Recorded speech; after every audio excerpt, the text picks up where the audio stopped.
What is up, guys, and welcome to a brand new series on my channel. If you guys don't know already, basically by the title of this video it should be very self-explanatory. Pretty much what it is, it's going to be a series where I do different tutorials on different things and factions. So for this episode, pretty much what I'm going to be showing you guys is how to pour walls. If you guys don't know what that is, it's basically making walls with lava and water. It's easily the best way to make a wall. It is very easy. Pretty much all you gotta do is dig your trench and put slabs at the bottom like that. That just makes it a lot easier. You don't actually have to do that. It just makes it so there's less mess at the bottom to clean up, and it's just a lot more clean and simple to gen the walls. I'm pretty sure you guys understand what's going on there. If not, I'll explain it later once the walls have finished. Once the lava and all that has gone down to the bottom, I'll explain exactly what it's doing. But it just makes it a lot easier and makes it more clean and less to clean up at the end once you're finished genning. So pretty much what you're going to do, first of all, you're going to pillar up to where your base starts. I highly recommend starting your base at 255. It just makes it so you don't get roof cannoned. Otherwise, GG base, because AC 130 inbound, it's just going to fuck up your base. It's going to fuck you up hard. So basically, once you have your base at 255, what you're going to do is you're going to set up a little tray like this. This is only enough for 4 walls, however, you can always extend it by just taking this bit off here. This is just so the water doesn't flow on the other side where it doesn't need to be. So you can just go like this and just add more rows. It's really freaking simple. All you really need to do is add a line of cobble every second wall, every second block, I mean, and every second row, you could say, is lava. So basically this one's going to be water here. This is what gens the wall. This one's going to be lava. This one's going to be water. This one's going to be lava. This one's going to be water. So that's pretty much the basic concept for genning walls. There is other ways you can do it. I find this is just the easiest way to do it, especially for Extronus people who don't have fly. This is the easiest way to do it if you're not a Dark Lord on Extronus. However, if you play a different server, you most likely won't have fly. So this would probably be the best way to do it for you guys. But basically, I'm going to get right into pouring the walls. And so basically what you want to do straight away is go like this. And you're going to place the lava sources like so. However, you're not going to have an infinite bucket, so it's going to be a lot harder. You're going to let it start flowing down. And you're going to place more buckets here. Once you've already got all the lava, you can do it before. You can do... let me turn my sounds down a little bit. This lava's kind of annoying. But what you can do is, you can do it bit by bit. Seeing I don't have an infinite lava and I'm not in game mode, it's going to be harder to do it. You can mine it from up over here as well. But basically what you want to do for genning walls, so you get pretty much no holes. I've never gotten a hole from it.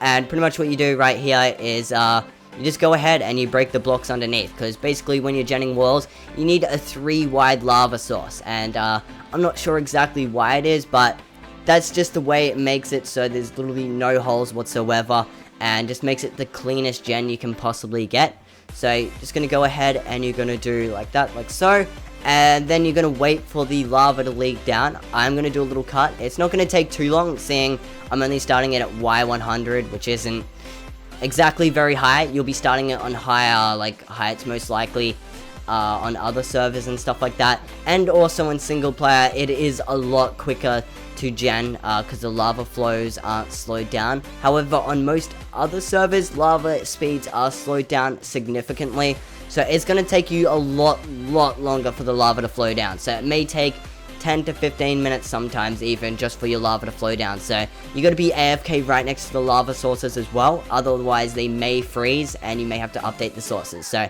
I'll be back in just a second when the lava finishes flowing, so be right back.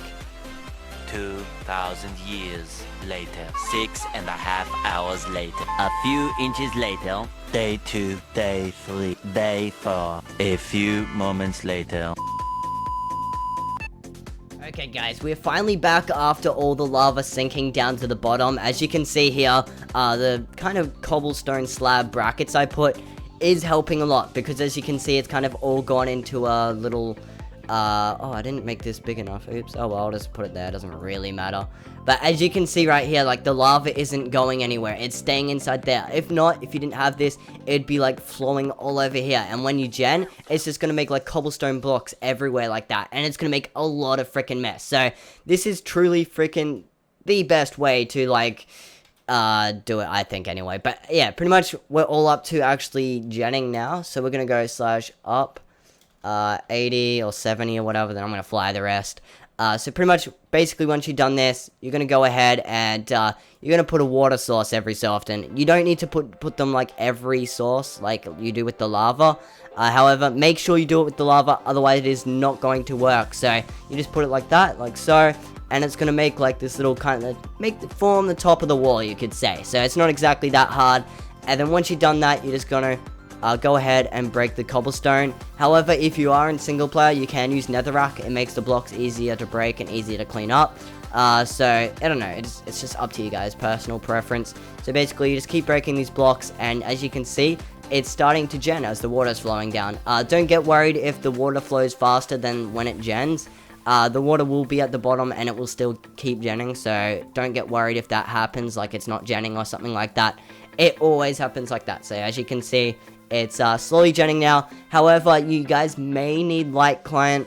I'll put a link down in the description down below. It's this version of Minecraft that kind of limits your light updates when genning walls and causes you not to get any lag.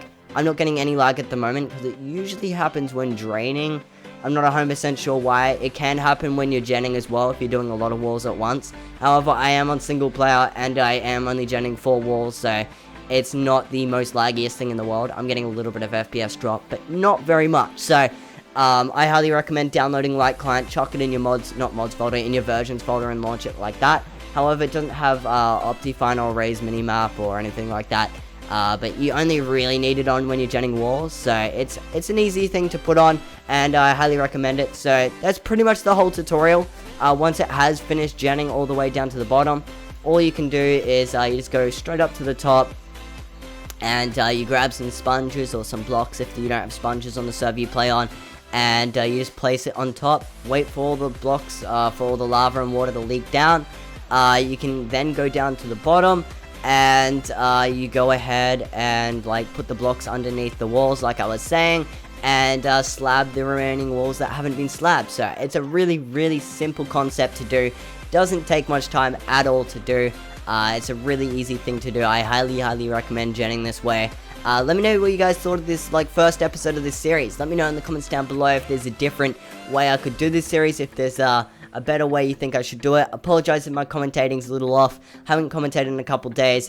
Finally, I wanted to thank you guys for over 850 subscribers and for all the support on the previous video. It really freaking does mean a lot, and helps me out on the road to 1,000 subscribers. And stay tuned for some future videos, and goodbye. Peace.